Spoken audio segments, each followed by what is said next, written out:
Un cours en miracles, 170 chapitre 20.8. La vision de la sainteté. 8.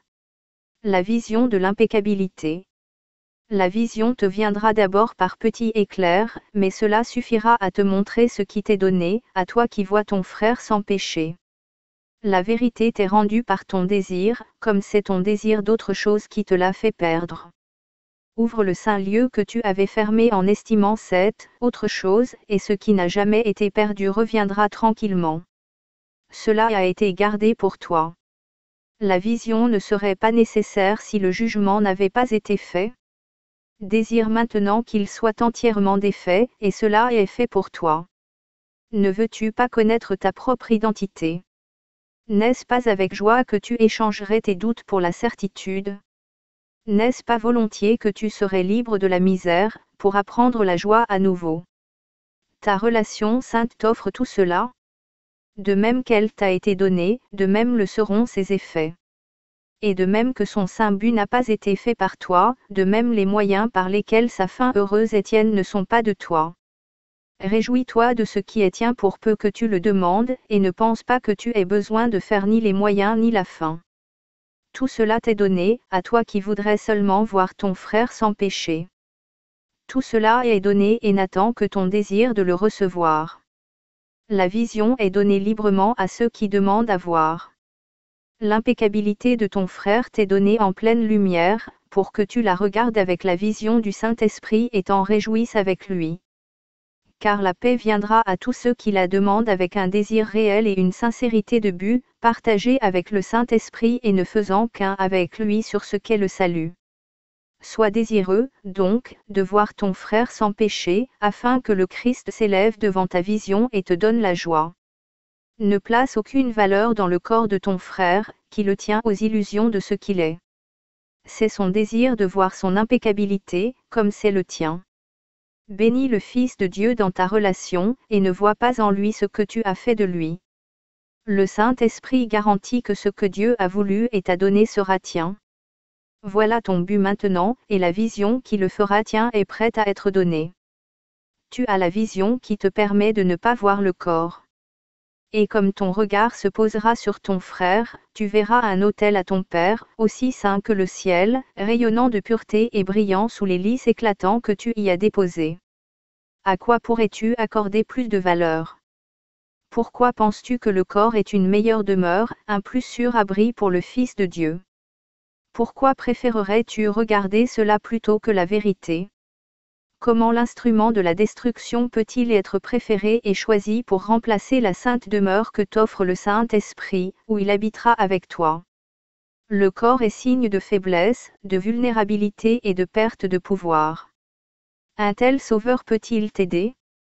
Te tournerais-tu dans ta détresse et ton besoin d'aide vers ce qui ne peut t'aider? Est-ce un choix parfait que de faire appel pour la force au pitoyablement petit? Le jugement semblera rendre faible ton sauveur. Or c'est toi qui as besoin de sa force. Il n'est pas de problème, pas d'événement ni de situation, pas de perplexité que la vision ne résoudra. Tout est rédimé qui est regardé avec la vision. Car ce n'est pas ta vue, et elle apporte les lois bien-aimées de celui dont c'est la vue. Tout ce qui est regardé avec la vision tombe en place tout doucement, conformément aux lois qui apportent sa vue calme et certaine. La fin pour toute chose qu'il contemple est toujours sûre. Car elles rempliront son but, vu sous une forme inajustée et convenant parfaitement à le remplir. Sous son doux regard, la destructivité devient bénigne et le péché est tourné en bénédiction. Que peuvent percevoir les yeux du corps, avec le pouvoir de corriger? Ses yeux s'ajustent au péché, incapables de passer par-dessus sous toutes ses formes, le voyant partout et en tout. Regarde par ses yeux et tout se trouve condamné devant toi. Tout ce qui pourrait te sauver, tu ne le verras jamais. Ta relation sainte, la source de ton salut, sera privée de signification, et son but très saint, privé de moyens pour son accomplissement. Le jugement n'est qu'un jouet, une lubie, le moyen insensé de jouer le vain jeu de la mort dans ton imagination. Mais la vision rectifie toutes choses, les amenant doucement sous l'empire bienveillant des lois du ciel. Et si tu reconnaissais que ce monde est une hallucination? Et si tu comprenais réellement que c'est toi qui l'as inventé? Si tu te rendais compte que ceux qui semblent y marcher, pour pécher et mourir, attaquer, tuer et se détruire eux-mêmes, sont entièrement irréels. Pourrais-tu avoir foi en ce que tu vois, si tu acceptais cela? Et le verrais-tu? Les hallucinations disparaissent une fois qu'elles sont reconnues pour ce qu'elles sont. Cela est la guérison et le remède. N'y crois pas et elles disparaissent. Tout ce que tu as besoin de faire, c'est de reconnaître que tu as fait cela. Une fois que tu acceptes ce simple fait et reprends le pouvoir que tu leur as donné, tu en es délivré. Une chose est sûre, les hallucinations servent un but, et quand ce but n'est plus entretenu, elles disparaissent. Par conséquent, la question n'est jamais de savoir si tu les veux, mais toujours si tu veux le but qu'elles servent. Ce monde semble offrir de nombreux buts, chacun d'eux étant différent avec des valeurs différentes. Or ils sont tous les mêmes. Là encore, il n'y a pas d'ordre, seulement une apparente hiérarchie de valeurs. Seuls deux buts sont possibles.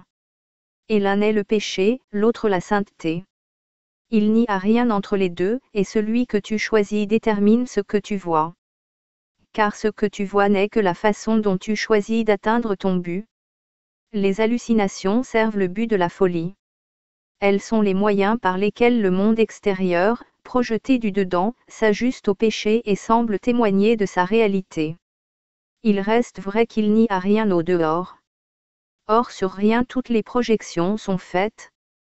Car ce sont les projections qui donnent au rien toute la signification qu'il a. Ce qui n'a pas de signification ne peut pas être perçu.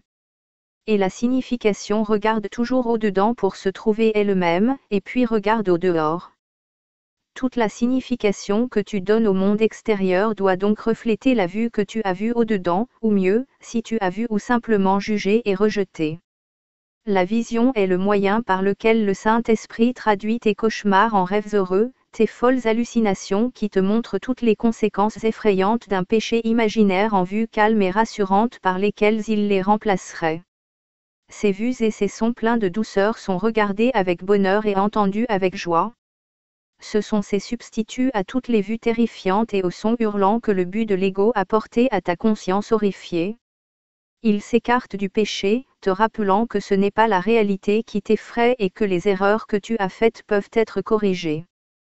Quand tu auras regardé ce qui te semblait terrifiant, et l'auras vu se changer en vue de beauté et de paix, quand tu auras regardé des scènes de violence et de mort et les auras vues se changer en vue tranquille de jardins à ciel ouvert, le long desquels dansent des ruisseaux à l'eau claire et vivifiante qui jamais ne tarissent, qui aura besoin de te persuader d'accepter le dos de vision. Et après la vision, qui est-ce qui pourrait refuser ce qui doit venir après? Ne pense pour un instant qu'à ceci, tu peux contempler la sainteté que Dieu a donnée à son Fils. Et jamais tu n'auras besoin de penser qu'il y a quelque chose d'autre à voir pour toi.